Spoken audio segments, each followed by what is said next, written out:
Welcome to Tea Time with Terry Ann. Normally you hear me just jabber away. Today I'm sitting with my friend Brenda Barner.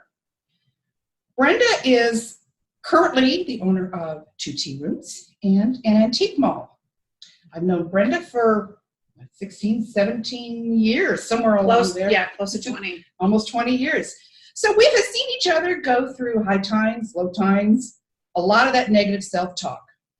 We're going to talk today about how you overcame some of that negative self-talk, what self-talk was in your head, and how did you face it down, tell it the truth, and step into the truth, even if it scared you so much, which I know it did many times. It did. Definitely it did. It did. So tell me some of the self-talk that you've done that you, first of all, that you had to face down. Well, that I didn't have enough experience, that there wasn't any way that I didn't know enough. There wasn't any way that I could go out and make any money, create money. But I always managed to do that for other people I work for. I always managed to make money for their restaurants when I worked for them. And it was just all self-taught for the most part. I picked up as much as I could from my bosses, my good bosses, my bad bosses, and did my best to overcome. But I didn't have any formal education on it. It was just all trial and error, on the job training. Did not having a formal education, was that a deterrent to you as far as saying, I can step out and do this? Absolutely. It terrified me because, you think when you're going to go into business that you need a business education, a business degree, because I went to college in the late 70s, and that's what you're told is you need a college education to do anything, to be somebody. And I didn't find that to be true. So you had the college education, but not the business training. Exactly. Okay. Exactly. What was it like to make that first step toward being your own boss? Well, it was really scary. I know that my friend Sally, we had been friends since 6th grade. She says, Brenda, you need to go and be a personal chef for somebody, because you would really do that. You don't have to go work for anybody. And I thought, no, I don't know enough. I didn't feel any confidence at all. My husband would say, yeah, you really could do that. And again, I didn't have that. And then when I go and I try something new, I went from doing one type of restaurant to another kind of type of restaurant. They're foreign entities. The only thing they had in common is that they were food. That was it. There was no way to make a transition from the other. So that was a really steep learning curve, working for somebody else. And that was scary, because I thought, here is somebody else's money for my learning. And I need to do this because I've always made money. And it was shocking to find that there was no real way to say that there were no similarities. Mm-hmm. And so that was scary. And then so to go and start on my own, to go from the type of food that I finally learned how to handle after doing it for 5 years, and then going and doing it for myself, it was easier in a way, because I thought, okay, the new place I'm going to is, I'll be starting it, but I have an idea about what I want. I have a direction idea about what I want, but can I pull it off? Am I going to have enough money? With the money that I have borrowed, is that going to be an adequate amount to make this happen? But I had a lot of people that I worked with before that said, you need to do this. You would be, we want to work with you, you should do this. It'll be fine. We can make it happen. And that was what gave me confidence, was that they wanted to come with me. They wanted to work with me. And they said, yeah, we can do it. And so I never felt alone. That's nice. That's nice. I didn't feel alone at that point. I was alone a lot because I had to go in at 7 in the morning and I worked till 7 o'clock at night. 6 days a week. And sometimes I did that 7th day, and it was like, I'm insane. And about 5 months into it, it was like, I can't do this by myself. I need help. And I need more help than I have. And I try to get help. And I mean, that was, I don't know if I answered your question. So you were able to build your confidence on the confidence of those Yes. around you. Yes. Yes. And that was what helped me. Community makes a big difference. It does. No man's an island, and if you think you are, you're an idiot. So, but then your friend's confidence doesn't pay their bills either. So No, but I had I had really wonderful people in my life. great. And if you hadn't helped me, I mean, you encouraged me a year before I took this off. You said, well, maybe you should. And I thought, well, maybe I could. It took me a year to get up the guts to do it. But I didn't initially. When I left one job to go to the other, I thought, I'm done. I've had enough. There's no way. I'm not confident. I can't. I'm just not going to. And then the opportunity came up. Otherwise, I never would have done it. If the opportunity, I didn't have a location, I'm not sure I still would have done it.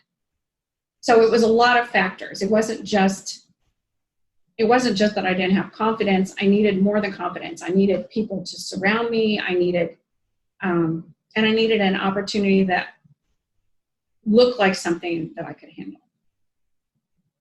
I don't know. Does that sound right? That sounds right. Okay. So but as you were building your confidence over the Yes. years, taking your training over the years, even though that little voice says, Yes. the opportunity came and you took the jump and said, well, the worst they could do is tell me no, right? Exactly. So I remember when you were preparing for that opportunity and said, I have to make this presentation. I have to let them see what I can do. Yeah, I was trying to figure out how to do it, and I made food. I wooed them with food. You did the same thing you would do with a man. You feed him a good meal, and you say, "Here, what do you think?" And then when we had an opportunity for the second tea room, that's the same thing I did there too. And they said, "Oh, we're going to come down and we're going to check out." And I said, "You do that, and we'll get you some lunch. You kind of come and see how it is." And they were going to pay, and I said, "No, I'll just do that for you." Mm-hmm. And so then, because the new location was going to be something that wasn't there before, it was going to be a brand new idea, but it was also in an antique shop. The ladies that we were coming into, I kind of knew one of them. I took food to them too, and I said, "Well, this is what I'm thinking." "Oh yeah, this will work. This was exciting," and so on. And so we ended up with that. And then a year ago, we had to make a choice. We were either going to close both tea rooms and not be in business anymore. The people that own the antique shop were retiring. They just didn't want to do it anymore. They're maturing. And we asked if we could rent the space. And so we took over that mall. We renamed it. And we didn't really buy it out as such, but we just took control of the situation, and we kept most of the vendors. They had been there for a lot of them for 15 years, some of them even 30 years. Wow. And so we managed to keep them. We've got it on an even keel, but we had, again, wonderful people that could come along and say, okay, fill in the gaps with what you don't know. But in my previous 5 or 6 years working there, having my own tea room there, I took that opportunity to build those relationships and learn about their business and kind of find out what would be required and find out what really wasn't working the best for everyone. And I was a vendor. And so I knew what I wanted to change. And so it was less scary. And so as I'm kind of going along, I'm thinking, I kind of know what to do now. It's the time. It's having opportunity. It's knowing that you have an opportunity. It's deciding, yeah, I think I can do that. And just risking. You're not going to make anything in life without a risk. So you have to stop and think, I can do this. And so I don't know. I mean, that's how it kind of happened. So I like that. You took the time. Yes. You built the relationships. Yes. And you saw the opportunities. Yes. It's real easy sometimes to overlook the opportunities, but you saw it and even scared, stepped into the opportunity.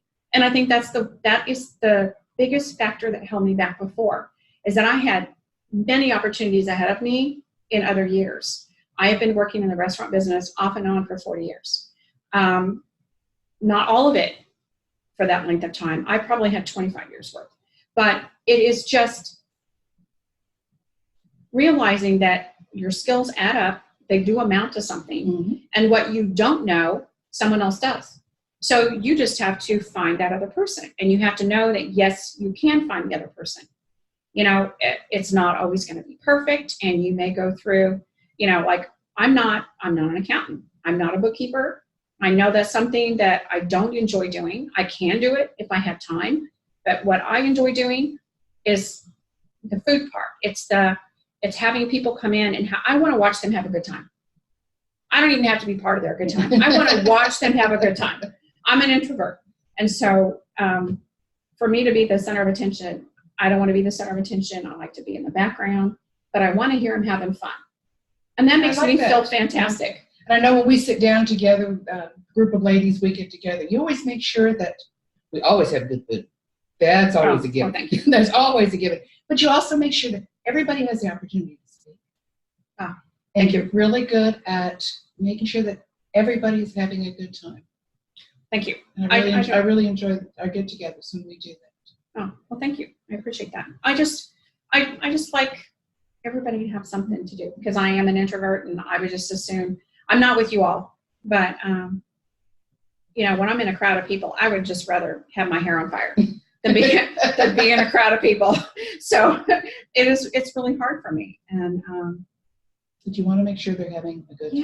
Yeah, I do, because I've been to many things when I was not having a good time, and I want to make sure that that's what they're doing. They're paying good money to have lunch when they come to my tea rooms, and I want them to have fun. I want them to have great music in the background. I don't want them to hear the kitchen if we can avoid it, and just to be able to focus and have those intimate conversations that you have when, things aren't going well with your kids or your husband, or somebody's dying, or you're responsible for your parents, or, oh my gosh, something happened at work, and it's just all this sort of things that you have to discuss that women understand when they talk to other women.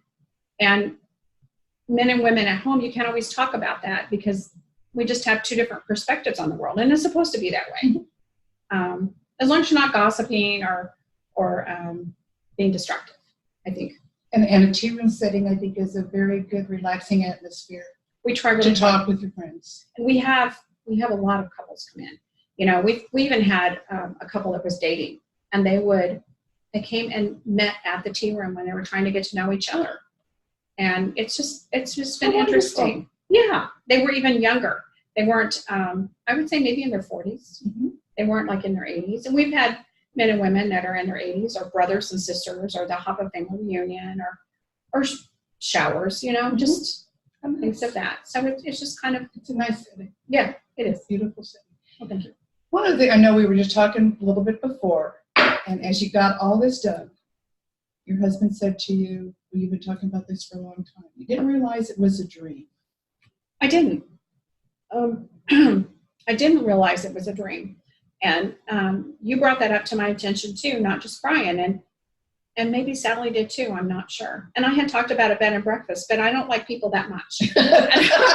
So when they're in the dining room setting, they're more remote. But they're not in my home. Right, they're not in your home, and you're not like, I don't know. I don't know, yeah. So the privacy there, yes, yes, I understand and that. I'm not sure I can have. But them you that talked close. about this for years. I did, and didn't realize it was a dream. And all of us on the outside have heard you talk about this for years. I guess there's a difference then between just thinking about it and realizing I am dreaming. I do want this. It's more than just words. Right. And so overcoming fear is one of the things that I did before I actually took on the first tea room. Is that I went through and I got myself a fancy book. I went over to Tuesday Morning, and they had these lovely little magnetized notebooks. And I just started writing on there things that I could do, because I realized that I can't be an at-home person. I have to have someplace to go. And even though I'm an introvert, I still need to work with people. And so it's just small groups of people. Anyway, So I went there and I wrote down all the different things that I was interested in. And it did occur to me that, the tea room was something I wanted to do. I wanted to have a bookstore. I love to read. I thought a bed and breakfast would be great. I wouldn't mind doing real estate, but I'm not really into real estate as such. And you have to have a giant network, which I don't think because of my personality I would be able to pull off. But I love architecture. I love old stuff. I love antiques. And so I kept thinking, okay, what are some of the things that I could do? And I've never met a dish I didn't like. You're just going through. I'm thinking, oh, wow, that's so pretty. That'd be good with that color. Or, and layering things. And I'm thinking, this would be really cool. And I love fabric. I love embroidery. I mean, I guess I like wearing streamlined clothes. I like jeans and T-shirts, but I'm really a frilly girl inside, I know. I remember some of our shopping trips. Yeah. We would go to the different malls, antique malls. Mm-hmm. Oh, that's a cute set. I don't have a place for it now, but I will one day. Right. There was a lot of that going on. Did you find by writing things out, the things got clearer for you? Absolutely. Absolutely. And I have managed to do most of them since I wrote that list in the last 6 years. So you have found what you liked, realized what you didn't like. You didn't like real estate. Nope. Bed and breakfast sounds nice, but that's not me. So you could clarify then your thoughts and came down to what you got now. Yeah. I don't journal. I just don't want other people reading my journal. I still can't get past that. We'll work on that one. I'm sure I should journal, but I mean, everybody says what I think it is. But I do make myself lists. I'm a list girl. And so I'm an original pilot. I have little piles of paper and they have all my lists in them. So in a way I'm journaling. It's just not organized. It's journaling in a different fashion. Right. I understand the pilot issue. Yes, I do have my pilot's license as well. Yeah. I am striving to give it up this year. I'm not doing so well. I find in trying to dissipate my pile, I end up making 3 more piles. So well, I'm trying to sort my pile into more piles, and I'm not getting rid of my license this year, but I'm working on it. I think that, acknowledgement is part of the That's right. And then you have to decide, well, is it important enough for me to do something about it? It's not like we're drinking and driving. So it's just a piece of paper. So as we finish, would you like to tell the audience where your tea rooms are? I have the Greenwood Country Tea Room in Greenwood, Missouri, and it's located inside Greenwood Vintage Market. And I have the tea room in Odessa, Missouri. It's in downtown Odessa. It's Silver Fox Antiques, which is a fabulous place to also shop. Very good. Thank you so much for sharing with me, Sure. and for helping me to step out of my comfort zone and to begin interviewing. I already have 2 more people who have expressed an interest, so I'm excited for your help in me going my direction as well. And now I think we should go to the tea room and have some lunch. Thank you. Till next time.